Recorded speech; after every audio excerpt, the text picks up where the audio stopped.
तभी जांच। नहीं, कमलेश ढांडा जी की जांच होनी चाहिए, बिल्कुल होनी चाहिए कि उनका हर जगह नाम आता रहा है। उनको तरह तरह की उनको संज्ञाएं दी गई हैं। यदि आप गांव में जाते होंगे, मिलते होंगे तो कमीशन एजेंट और पता नहीं क्या क्या कहा जाता है, ये सब चीजें हैं, तो इन चीजों की जांच होनी चाहिए। तथ्यों के आधार पर श्वेता ढुल ने बड़ी जिम्मेवारी से कही होगी बात, कुछ तथ्य तो हो गए मंत्री कमलेश ढांडा के खिलाफ, क्योंकि बहुत सारे चिट्ठे ऐसे इकट्ठे हो रखे हैं और बहुत सारी ऐसी चीजें आई हुई हैं, नहीं होता है। तो विकास की दावेदारी को आप मजबूत नहीं मानते? नहीं, बिल्कुल भी नहीं मानती, परिवारवाद नहीं चलेगा।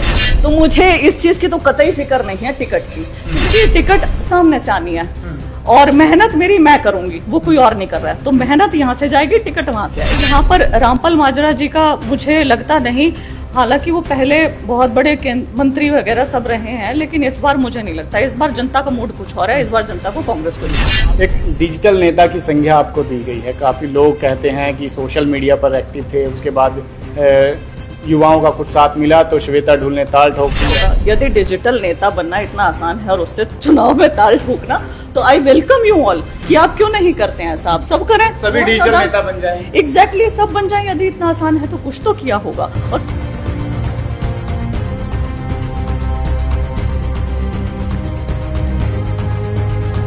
बढ़ने से पहले चैनल को फॉलो जरूर कर दीजिएगा और अभी तक की वीडियो अच्छी लगी तो लाइक, कमेंट और शेयर जरूर कर दीजिएगा। तो सियासत के दिग्गज धुरंधर कद्दावर नेताओं से अक्सर हम आपको रूबरू करवाते हैं, लेकिन एक ऐसी नेत्री से हम आपको रूबरू करवाएंगे जिसने पुराने राजनीतिक घरानों को टक्कर देने के लिए वो सियासी मैदान में उतरी है और कलायत हल्के में ताल ठोक चुकी है। हम श्वेता ढुल की बात कर रहे हैं, फिलहाल कैमरे पर हमारे साथ श्वेता ढुल मौजूद है। इनसे सीधी बातचीत कर लेंगे कि किस तरीके की रणनीति है जो कलायत विधानसभा क्षेत्र में इन्होंने तैयार की है और जो प्रोग्राम है वो किस तरीके के रहने वाले हैं और कैसे बड़े नेताओं को टक्कर देगी। मैडम, बहुत बहुत स्वागत है आपका। बहुत बहुत धन्यवाद आपका और आपके दर्शकों को भी प्रणाम। मैडम, सबसे पहला जो मैंने आपको भूमिका में ही बताया, बड़े नेताओं के सामने तैयारी कर ली है, राहें मुश्किल है, कैसे लगता है कैसे पहुंच पाएंगे मंजिल तक? मुझे कठिनाइयों से डर नहीं लगता जी। और मुझे मजा आता है जब कठिनाइयां बहुत बड़ी बड़ी हों। क्यों? क्योंकि मेरा बैकग्राउंड ही ऐसा रहा है। यदि आप देखें तो मैं खुद स्टूडेंट रही हूँ, रिक्रूटमेंट एक्टिविस्ट मैं इसलिए रही क्योंकि मेरे ऊपर खुद भ्रष्टाचार मैंने झेला और फिर उसके खिलाफ लड़ाई लड़ी। देश की सबसे बड़ी सिविल सेवा परीक्षा से लेकर प्रदेश की सिविल सेवा परीक्षा में मैंने उत्तीर्ण किया, इंटरव्यू में रह गई, तो उसके खिलाफ बहुत लंबी लड़ाई लड़ी और सीधे सीएम से और डिप्टी सीएम से लड़ाई लड़ी। तो कठिनाइयाँ ऐसा नहीं है कि पहली बार आ रही हैं, कुछ है। लड़ने मजा आता है, संघर्ष करने मजा आता है, यहाँ से मजबूत हूँ, टेंशन है नहीं। तो मैडम, सबसे पहला सवाल, ग्राउंड पे आप उतरने जा रहे हैं, ग्राउंड पे वैसे भी आप आपके सोशल मीडिया पर देखते हैं हम, अभी जनसभा करने जा रहे हैं, तो किसी तरीके का डर, भय, पहली बार जनसभा है? नहीं, ऐसा कुछ भी नहीं है। पहली बार तो ग्राउंड पे उतरे मुझे काफी समय हो गया, तकरीबन 1.25 साल 1.5 साल हो चुका है मुझे यहाँ पर, और यहाँ पे लोग अब वेलकम कर रहे हैं। अब कह रहे हैं कि खुद भी बहुत सारी जगह से कि आप आइए, हम इकट्ठे होंगे, हम आपके विचार सुनना चाहते हैं, कांग्रेस के विचार सुनना चाहते हैं और बदलाव लाना चाहते हैं। तो एक मुहिम स्टार्ट करी है, भाजपा भगाओ हरियाणा बचाओ मुहिम। तो उसकी कल से शुरुआत करने जा रही हूँ गाँव शेरू खेड़ी में। कल शाम को 6 बजे प्रोग्राम रहेगा मेरा पहला।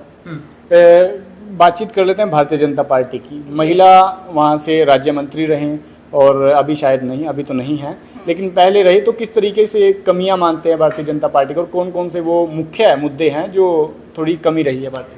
मैं मुख्य मुद्दे, मैं मूलभूत सुविधाओं के ऊपर जाना चाहूंगी और भ्रष्टाचार के ऊपर जाना चाहूंगी। उनके ऊपर कई आरोप लगते रहे भ्रष्टाचार के, जिनकी जांच होनी चाहिए, गंभीर रूप से जांच होनी चाहिए। दूसरा, मूलभूत सुविधाएं नहीं है इस हल्के में। इस हल्के में आप देखोगे कि सड़क जैसी समस्या, पीने के पानी की समस्या, पानी की निकासी की समस्या, ऐसी एक बहुत आम सी समस्या है जो दूर हो जानी चाहिए थी। तो ये सबसे पहले मुद्दे रहेंगे।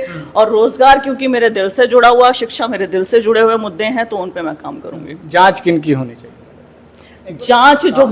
जांच जो भ्रष्टाचार में लिप्त हैं उन सब की होनी चाहिए। नाम लेते हुए क्यों डरते हैं? क्योंकि मैंने चर्चा किसी की और आपने तभी जांच नहीं, कमलेश ढांडा जी की जांच होनी चाहिए, बिल्कुल होनी चाहिए कि उनका हर जगह नाम आता रहा है। उनको तरह तरह की उनको संज्ञाएं दी गई हैं। यदि आप गांव में जाते होंगे, मिलते होंगे तो कमीशन एजेंट और पता नहीं क्या क्या कहा जाता है, ये सब चीजें हैं, तो इन चीजों की जांच होनी चाहिए, पुष्टि होनी चाहिए, बहुत ज्यादा जरूरी है। किसी तथ्यों के आधार पर श्वेता ढुल ने बड़ी जिम्मेवारी से कही होगी बात, कुछ तथ्य तो हो गए मंत्री कमलेश ढांडा के खिलाफ? जी, बहुत सारी चीजें हैं। हम उन तथ्यों के ऊपर किसी दिन और बैठकर बात करेंगे, क्योंकि बहुत सारे चिट्ठे ऐसे इकट्ठे हो रखे हैं और बहुत सारी ऐसी चीजें आई हुई हैं जो जनता के सामने लानी बहुत ज्यादा जरूरी है। लेकिन जनरल यदि आप गांव में भी जाएंगे तो गांव में इतना रोष है कमलेश ढांडा जी के खिलाफ क्यों है, मंत्री जी के खिलाफ, पूर्व मंत्री जी के खिलाफ क्यों है। यदि हम जनरल लोगों की परसेप्शन भी देखेंगे तो लोग बहुत रुस्वा है क्यों है। लोगों से यदि मैं बात करूं बैठ के तो लोग ये कहते हैं सीधा सीधा मुंह के ऊपर कि इन्होंने कुछ काम नहीं किया, काम करवाने के लिए जाते हैं तो कहते हैं मेरी चलती नहीं है। तो ऐसी विधायिका का हम करें क्या जिनकी चलती नहीं है, जो काम नहीं करवा सकती हैं। तो जनरल परसेप्शन के आधार पर यदि आप 66 गांव में जाते हैं तो 66 के 66 गांव में रोष कैसे हो सकता है, ये बहुत बड़ी बात है। यदि आपने अभी लोकसभा चुनाव में भी देखा तो लोगों ने सीधे बोर्ड लगा दिए, वो सीधी मोदी से नाराजगी कम और यहाँ पर स्थानीय नेताओं से, यस एग्जैक्टली, उससे नाराजगी ज्यादा थी। काले झंडे दिखाए गए तो उसके लिए दिखाए गए, तो क्यों दिखाए गए हैं। तैयारी आपने खींच ली है, लेकिन घर में कैसे जीत पाएंगे? अगर पार्टी की बात करें, पहली लड़ाई टिकट की, उसके बाद की लड़ाई है जो भारतीय जनता पार्टी के साथ। जो चीज मेरे हाथ में नहीं उस चीज के बारे में मैं फिक्र क्यों करूं। तो मुझे इस चीज की तो कतई फिक्र नहीं है टिकट की, क्योंकि टिकट मेरे हाथ में नहीं है। मेरे हाथ में संघर्ष करना, मेरे हाथ में मेहनत करनी। मैं संघर्ष कर रही हूँ, मैं मेहनत कर रही हूँ, ना केवल इस हल्के के स्तर पे, मैं पूरे राज्य के स्तर पे 22 के 22 जिलों में मेहनत कर चुकी हूँ। मैं ऐसी आप कह सकते हैं एक्टिविज्म में मैं रही हूँ, भर्ती विशेषज्ञ मुझे कहा जाता है। तो मेरा काम है केवल संघर्ष करना। टिकट आएगी सामने से, उसके बहुत सारे पैमाने रहते होंगे और मैं उसमें से अपने आप को सबसे प्रबल समझती हूँ। एक डिजिटल नेता की संज्ञा आपको दी गई है। काफ़ी लोग कहते हैं कि सोशल मीडिया पर एक्टिव थे, उसके बाद युवाओं का कुछ साथ मिला तो श्वेता ढुल ने ताल ठोक दी, ऐसे चुनाव नहीं लड़ा जा सकता। उन्हीं सभी लोगों में से बहुत सारे लोग ऐसे भी हैं जो ये कहते हैं कि ये युवाओं की आवाज़ है, इसने हमारी आवाज़ उठाई, बहन जी ने हमारी आवाज़ उठाई और हमारी आवाज़ सियासत के कानों तक पहुंची। आज यदि मुख्यमंत्री साहब, उप मुख्यमंत्री साहब, पूर्व मुख्यमंत्री साहब या 90 के 90 विधायक मुझे नाम से जानते हैं, मीडिया मुझे नाम से जानता है, तो कुछ तो श्वेता ढुल ने किया होगा। यदि डिजिटल नेता बनना इतना आसान है और उससे चुनाव में ताल ठोकना, तो आई वेलकम यू ऑल कि आप क्यों नहीं करते हैं साहब, सब करें, सभी डिजिटल नेता बन जाए। एग्जैक्टली, सब बन जाए। यदि इतना आसान है तो कुछ तो किया होगा। और कुछ करने में बहुत बड़ी बड़ी ऐसी चीजें हैं जिनको मैं गिनवा सकती हूँ आपको, कुछ एक तो उनमें से कि जहां पर सरकार को यू टर्न लेना पड़ा, पॉलिसी में चेंजेस लाने पड़े, जैसे कि वो आरटीआई की रिसीविंग नहीं देते थे या कोई भी आप पर्ची आप दे रहे हो उसकी रिसीविंग नहीं मिलती थी, वो मिलने लगी। सीसेट क्वालिफाई हुआ हरियाणा में 2015 की हजारों नौकरियां बची हैं, बच्चों की हजारों नौकरियां उन्हें मिली हैं। जेई की परीक्षा में हरियाणा से बाहर के अभ्यर्थियों के 5 अंक कटे हैं। ये ऐसे काम है जिनके लिए श्वेता ने बहुत ज्यादा लड़ाई लड़ी है। सीईटी क्वालिफाई के लिए मैंने कुरुक्षेत्र से करनाल तक पैदल यात्रा की, जिसमें रणदीप सिंह सुरजेवाला जी, कुमारी शैलजा जी, किरण चौधरी जी, इन सब ने साथ दिया मेरा। मेरे साथ 8 किलोमीटर पैदल चले, मेरे लिए बहुत बड़ी बात थी। सीईटी क्वालिफाई के लिए मैंने गिरफ्तारी दी है, मैंने बहुत सारे आंदोलन प्रदर्शन किए हैं।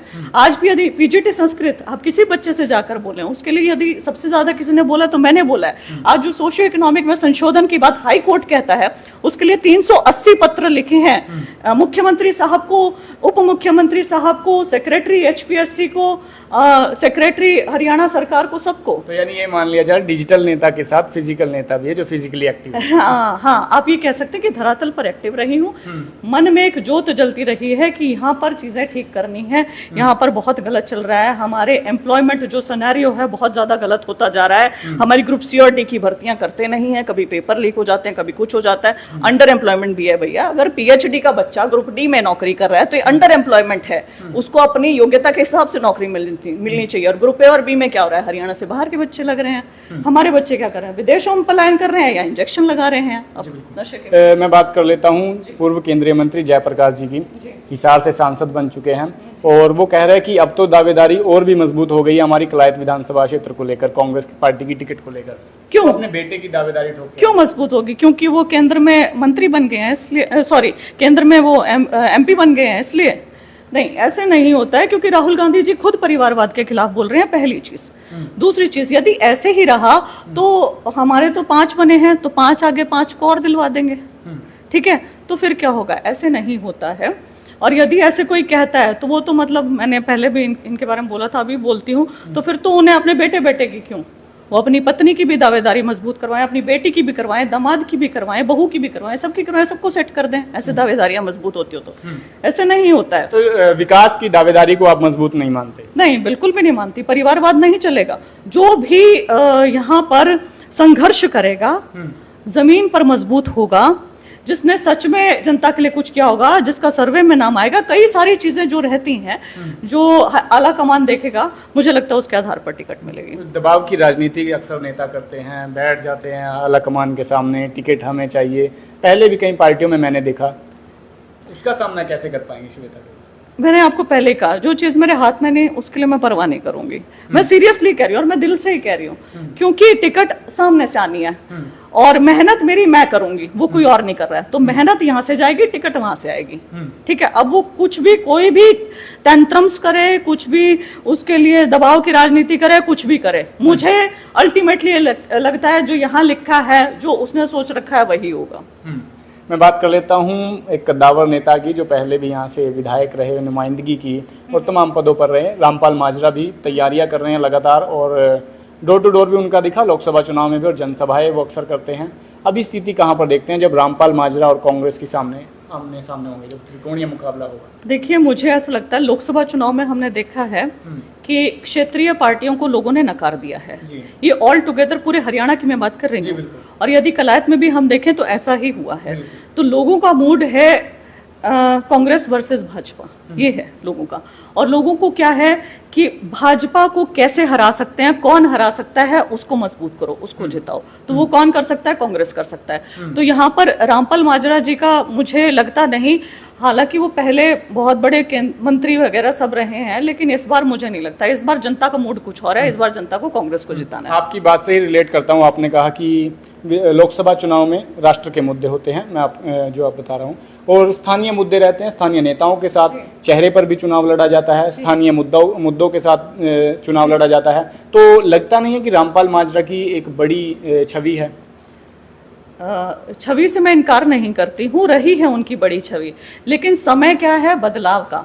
समय बदलाव करता रहता है। This is the time for change. Why I am saying it? Because बहुत सारे ऐसी चीजें आ गई हैं हमारे क्षेत्र के मुद्दों में भी। यदि देखें, हरियाणा 3 बार जल चुका है, किसान आंदोलन का मुद्दा है, बेरोजगारी का है। ये केवल मैं बेरोजगारी खैर पूरा राष्ट्र का मुद्दा है, लेकिन हरियाणा में भी हम नंबर 1 पे हैं बेरोजगारी के अंदर। तो किसान आंदोलन हो गया, बेरोजगारी होगी, महंगाई हो गई, महिलाओं के ऊपर अत्याचार हो गया, आपका भ्रष्टाचार हो गया, ये सारे मुद्दे ये अभी भी तो यहाँ पर हैं। ये तो ज्यों के त्यों, जस के तस खड़े हैं ये मुद्दे। तो उन मुद्दों के आधार पर भी लोगों ने मन बना लिया कि भाजपा को भगाना है, कांग्रेस को लेकर आना है। कांग्रेस किसी को भी आशीर्वाद दे, साथ दे, टिकट दे, तो उसके साथ भी लगेगी श्वेता? बिल्कुल लगूंगी। जयप्रकाश के बेटे के साथ? देखो, मैं आपको एक चीज बताती हूँ, मैं यहाँ पर लंबी राजनीति करने के लिए आई हूँ, ओछी, छोटी और गंदी राजनीति करने के लिए नहीं आई हूँ। मैं यहाँ पर अपनी लकीर लंबी खींचने आई हूँ, किसी की लकीर काटने नहीं आई हूँ। और जहाँ जो भी मुझसे सहयोग मांगेगा, मैं सहयोग जरूर करूंगी, मैं किसी का रास्ता नहीं काटूंगी। बहुत बहुत धन्यवाद। तो फिलहाल तीखे सवालों के मीठे जवाब देती हुई नजर आई श्वेता ढुल। बात को घुमाना इनको अच्छे से आता है, और जो हमें लगा, तो सियासतदानों से अक्सर हम बातचीत कर लेते हैं। फिलहाल कलायत हल्के में क्या कुछ हालात हैं, क्या कुछ समीकरण रहेंगे, और किसका नाम आगे है, किसका नाम पीछे है, वो सभी बातें आप तक पहुंचाते रहेंगे। कमेंट बॉक्स में राय देकर वीडियो को ज़्यादा शेयर करें और चैनल को फॉलो करना ना भूलें, ताकि तमाम अपडेट आप तक पहुंचती रहे।